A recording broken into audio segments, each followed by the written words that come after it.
ladies and gentlemen, and welcome back to the CWS. Ladies and gentlemen, I am looking forward to this one. So last week I said that we would be taking a look at the Scottish wrestling independent scene. Well, ladies and gentlemen, I was checking WWE Network and I noticed a new area called Independence. So why don't we have a look at one of their biggest stars in ICW's Fear and Loathing 11, ladies and gentlemen. So this is taking place at the SSE Hydro in Glasgow, Scotland. I am looking forward to this show. I love ICW, been a fan of theirs for years, always enjoy watching them. So, ladies and gentlemen, let us watch the first matchup for ICW Fear and Loathing. Before we get to the first matchup, we had Mark Dallas making some changes to his team, basically just throwing some people out and adding some new people in. So, next up, ladies and gentlemen, our first matchup is going to be a number one contenders match for the Tag Team Championships. It is a 6-teamed TLC match. Oh, this is going to be fun. Let's watch this match. So we just had the 6-team Tag Team TLC match. The participants were POD, the Bristol Brothers making their debut in ICW, the Fight Network, the Kings of Catch, the Purge, and Jimmy Havoc with Mark Haskins as his partner and Vicky Haskins in their corner. Also, the Wee Man was in the POD's corner. I enjoy this match. Oh, just so you know, guys, POD is Ashton Smith and Rampage Brown. Bristol Brothers are Jay and Mark. The Fight Network, it was Curden and Lukin Sharp. Kings of Catch were Aspen Faith and Lewis Grissom. And the Purges was Kobar and Stevie James. Just so you guys know. This was... I enjoy TLC matches. Do not get me wrong. I love TLC matches. I think TLC matches are great. This one, it was too much. There was too many people in this match. There's 12 people in this match. This was not only the opener, but this was the get everybody in the pool match kind of thing. If this was 4 teams, I think it would have been a bit better. If we had the Briscoes taking on maybe the Kings of Catch or the Purge, then I think that, as well as the 4-team TLC match, I think that would have been a bit better. I just thought there was too many people in this match, and it lost its shine for me personally. But it was a damn good match, hard hitting. POD get the win. But yeah, it was a good match. There's just too much action going on, and I believe that they needed to just lose 2 teams and put 2 teams in a tag team match and just let them have the Briscoes in a tag team match to let them get the win. To let them get a debut win kind of thing. So next up, guys, we are going to have Aaron Echo versus Kenny Williams. So let's watch this one. So we just had Aaron Echo versus Kenny Williams. Kenny Williams is 4-0 at Fear and Loathing. He basically had 4 matches. He won them all. This was a very good matchup, I thought. This was a very interesting matchup. Very clash of styles in a way, but made it work, I thought.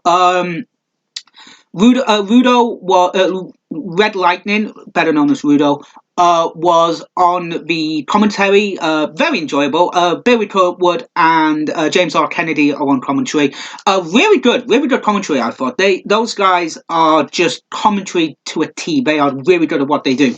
But this match, it was an okay match. It was a very, very good match. First time me seeing Aaron Echo, he impressed me.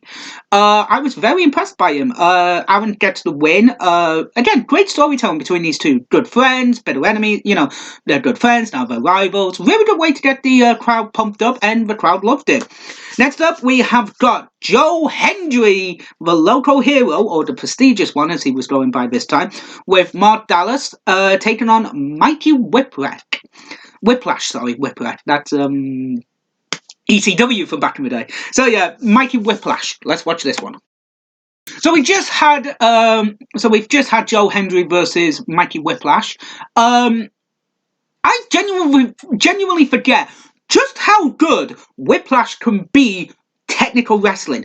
So Joe Hendry is he actually competed at the Commonwealth Games in Glasgow. I think it might have been 2 months after this pay-per-view, if I recall. Could be wrong on that one. But this match, the technical aspects of this match were very, very good. Very, very entertaining matchup.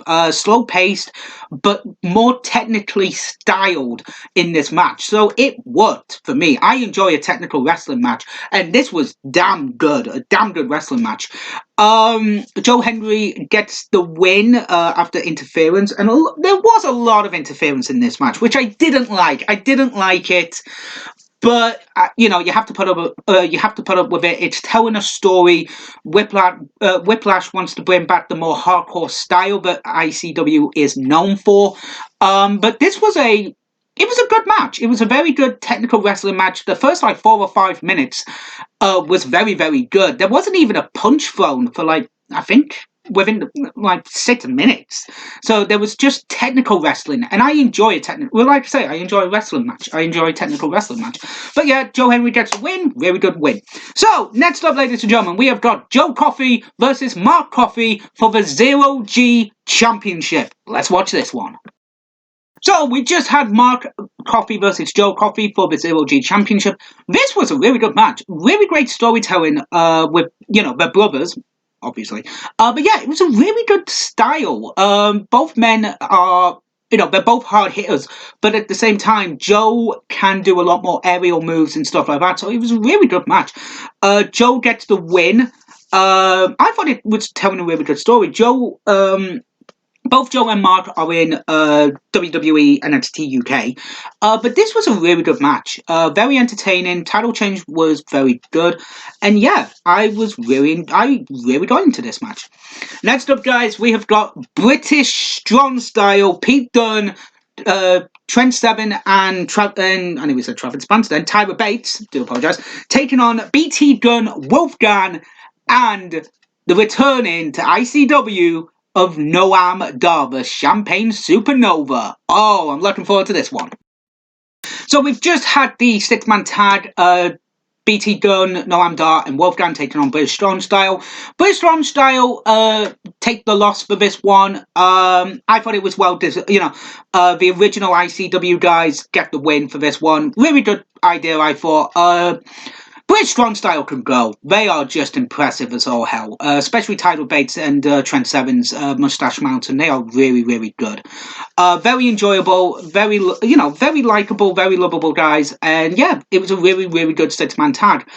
Having the 6-way number 1 contenders match to open the show, that was a bit too much, I thought. This was just right, I thought. It was very, very good. Excuse me, guys. Yeah, it was really good. Next up, guys, we have got the ICW Women's Championship on the line as Viper defends her title against Kaylee Ray in a Queen of Insanity match. Let's watch this. So, guys, we just had the Queen of Insanity match with Kaylee Ray and Viper, and holy shit! Wow! Holy shit, this was insane. Candlesticks, chairs, tables, fucking thumbtacks. Holy shit, this was insane. It was a damn good match, but fuck me, they've just taken years off their careers. Holy fuck, that's mental. That's what ICW is known for, these matches. There was previously the King of Insanity match, at last year's Fear and Loathing 10. But I think this topped it, personally. This was a very, very good match. Very entertaining so far, personally. Best match of the night so far. Kaylee Ray gets the win and is the new ICW Women's Champion. But yeah, insane. Also, we recently had Kip Fife versus Liam Thompson for a sink. That's the insane part of ICW. Not joking.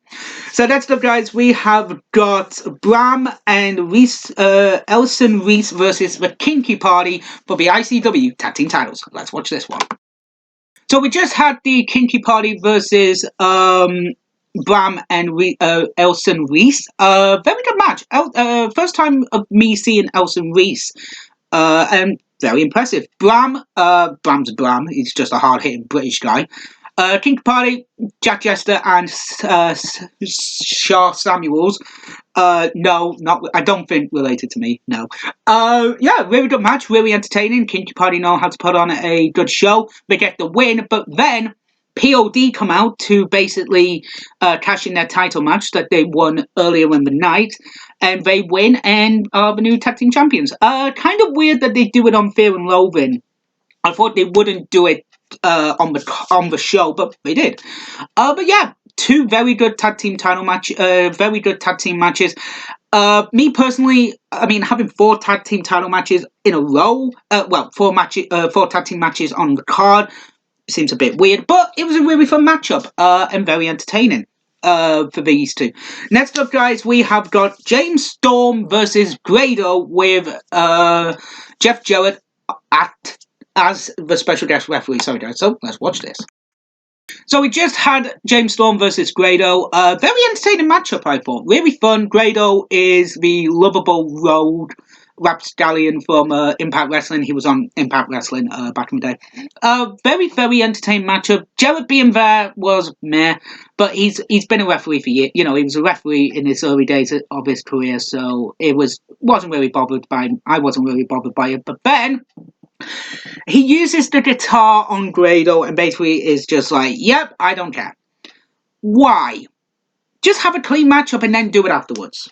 You know, have a fast count or something. Why have the bloody, the guitar involved? But whatever. But yeah, it was a really good match. We've had interviews throughout the night, basically about people talking about their matchups and stuff like that. Basically just saying, yeah, it was a good match. Kaylee Ray's was the best. Basically just being like, yeah, I got my ass kicked. It was really good. But yeah, next up, the main event, guys. It is Lionheart versus Jacky Polo. It's career versus title. Let's watch this one. So we just had Lionheart versus Jacky Polo, and what a match! These two tell a very, very good story. I think these two have only faced off a couple of times before this matchup, and it was at Shud's House Party night 1 that they faced off for the second time, I believe. Definitely want to review that show before. Obviously, Shud's House Party 5 would take place, I think, 2 months before Fear and Loathing 11.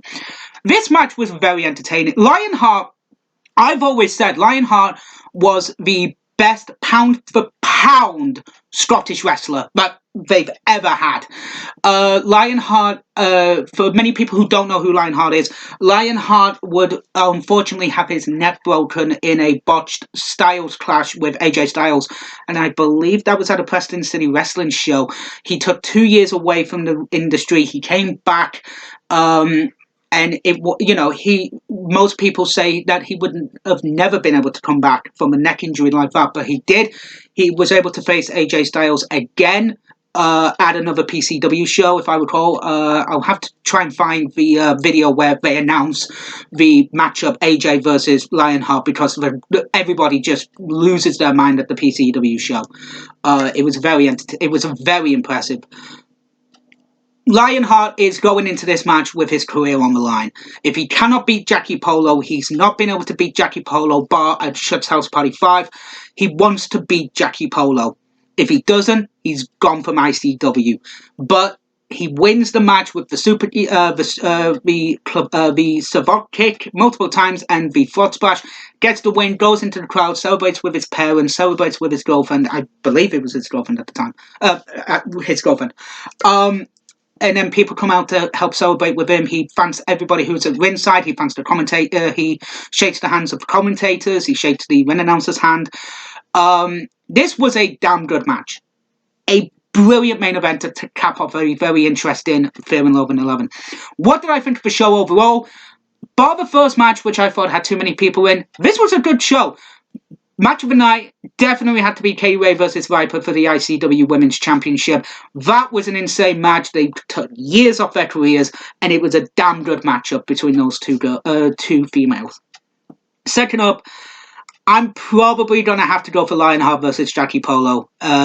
Second up. And third, oh, that's hard. I think it's a tie between Joe Coffey and Mark Coffey and the Stickman Tag.